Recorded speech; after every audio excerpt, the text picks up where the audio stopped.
don't think it's any part of a debate to say that the Minnesota Vikings probably have the best UDFA class in 2023, or it's pretty close. There's a couple of teams that did pretty well, but the Vikings might have not only one, but 2+ starters a little bit later on down the line when a little bit of, development does happen, but overall, they might even have a guy right now that starts this year in Ivan Pace Jr., who we'll touch on in just a second. And so today we're going to bring you on the full list. I believe it's 15 names. I'm not great at math. The ACT portion of that for me really sucked. But hey, so we're going to jump right into it. So Alan Ollie here coming up out of TCU was a guy that, yes, did finish with a 65.9 PFF grade, but you have to look in between the lines. Played over 1,000 snaps last year for the Horned Frogs, allowed 2 sacks, 3 hits, and 19 quarterback hurries. So you do question his ability a little bit here in terms of being a starter. I do think he'll be a valuable backup or a guy that you do bring in, just see what he can do. Maybe he can hold his own. Maybe you move him to guard. I don't know, but I definitely think he's going to be a guy you really want to keep an eye on. Played admirably in college. We'll see how he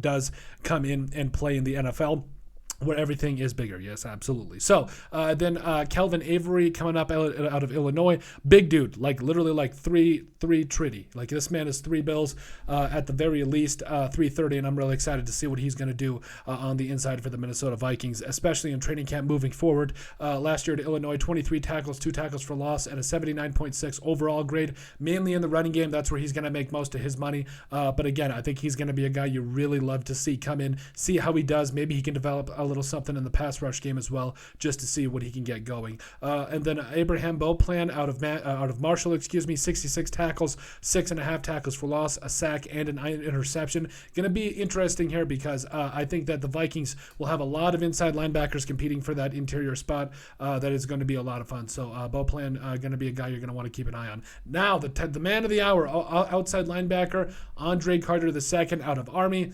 This man might be the most intriguing thing we've seen. So 41 tackles, 7.5 tackles for loss, and 3 sacks last year. Literally highlighted, what do you have, 17.5 sacks or 14, whatever it was, double-digit sacks. Dude was an absolute stud. But the reality of the situation was he did not stand out in pretty much any facet during the Senior Bowl, or really the NFL Combine. He wasn't terrible. You like his measurables at 6'7", 265 pounds. But other than that, really, he didn't really impress that much. But I do think with a little bit of polish and with a little bit more development, he could be a solid starter in the NFL. Then, yes, Jackie Chen. I don't know if you guys watch Purple for the Win. You need to, because he has an interesting take on Jackie Chen coming up out of Pace. I'm actually really excited to see Jackie Chen because he's a 6'6", 310-pound guard that is going to be really fun to see. So coming up out of Pace there, I think it's in New York if I'm not mistaken. So I'm really excited to see what Jackie Chen can come in and do because, by the way, his parents have a great sense of humor. Anyway, so corner CJ Colden coming up out of Oklahoma. This man really did himself some favors. So spent a little bit of time in Wyoming, but had 42 total tackles, 4 interceptions for the Sooners last year, and a 66.5 PFF overall grade. That is, really found a way to be around the football and make plays. You're really excited to see what he does at the next level. Really will be a solid camp body. Potentially could make the roster if he does show out in special teams. Wilson Huber out of Cincinnati, the inside linebacker last year for the Bearcats. He had 54 total tackles, 6.5 tackles for loss, and a sack. This is going to be really, really interesting because, again, we've got a couple of guys in between him, Abraham Beauplan, as well as Ivan Pace Jr. They're all going to be guys that you are going to see all split reps there. So you're going to really be interested to see who's going to take that other inside linebacker spot when Jordan Hicks does take off.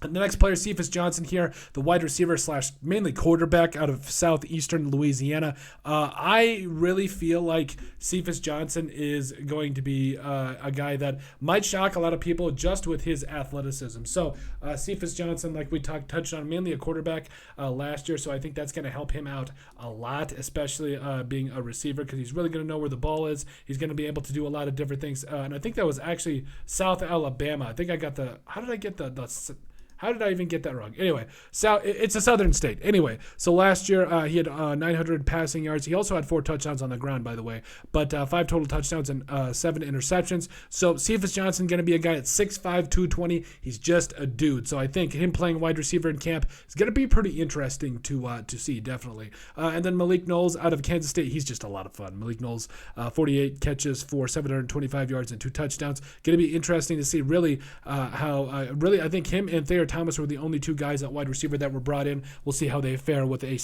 absolutely stacked wide receiver room.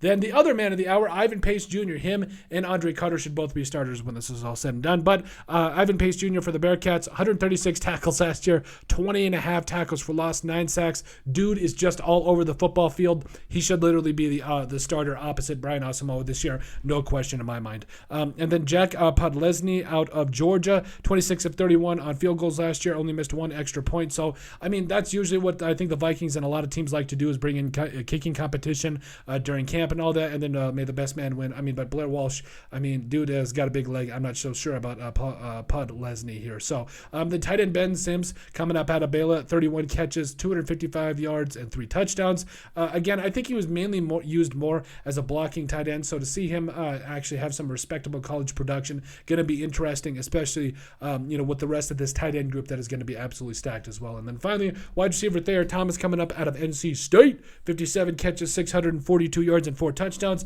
Also going to be interesting to see how he does go into the mix there for the wide receiver position. But that is it. Like I said, this has to be the best UDFA class in the NFL, no question. Andre Carter was largely considered like a late first-round pick this year.